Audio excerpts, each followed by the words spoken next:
Magandang araw mga kaibigan. Bigyan natin ng reaction opinion itong post ng News Duterte. Title, NBI on red alert over alleged plot against PBBM. Itinuturing ng National Bureau of Investigation na seryosong banta at hindi simpleng pahayag ang umano'y assassination plot laban kay Pangulong Ferdinand Marcos Jr. Ayon kay NBI Director Melvin Matibag, naka-red alert. Naka-red alert ang ahensya at patuloy ang paghahanap sa sinasabing assassin na umano'y kinuntak kaugnay ng plano. Baka si Madriaga. Sabi naman to eh. Nag-ugat ang usapin sa pahayag ni VP Sara noong November 2024 na ngayon ay sentro ng pagdinig sa impeachment para sa mga otoridad. Ang dating itinuturing na matinding salita ay sinusuri na ngayon bilang posibleng aktwal na banta sa seguridad ng Senado. Okay, comment ko dyan. Ang NBI ba ang directly responsible sa safety protection ng Pangulo o ang PSG or PSC na ngayon?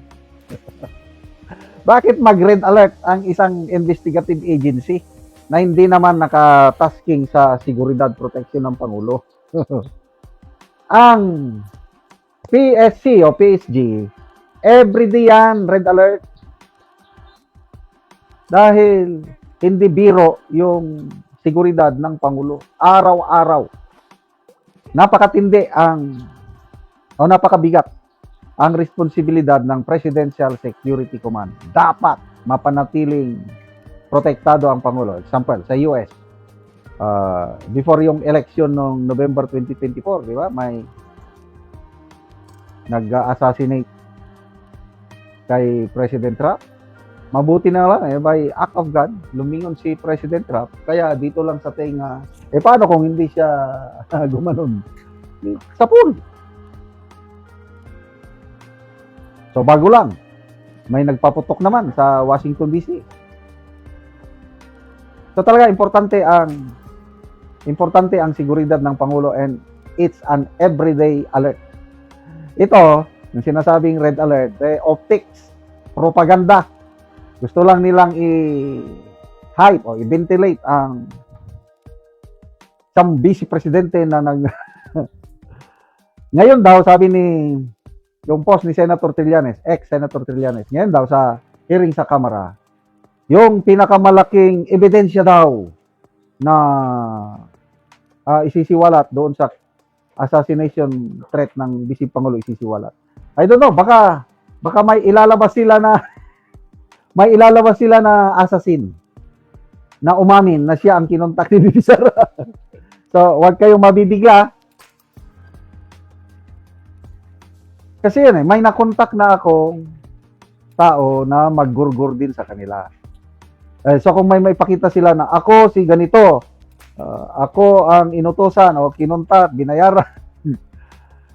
Mas maganda sana kung si Madriaga ulit.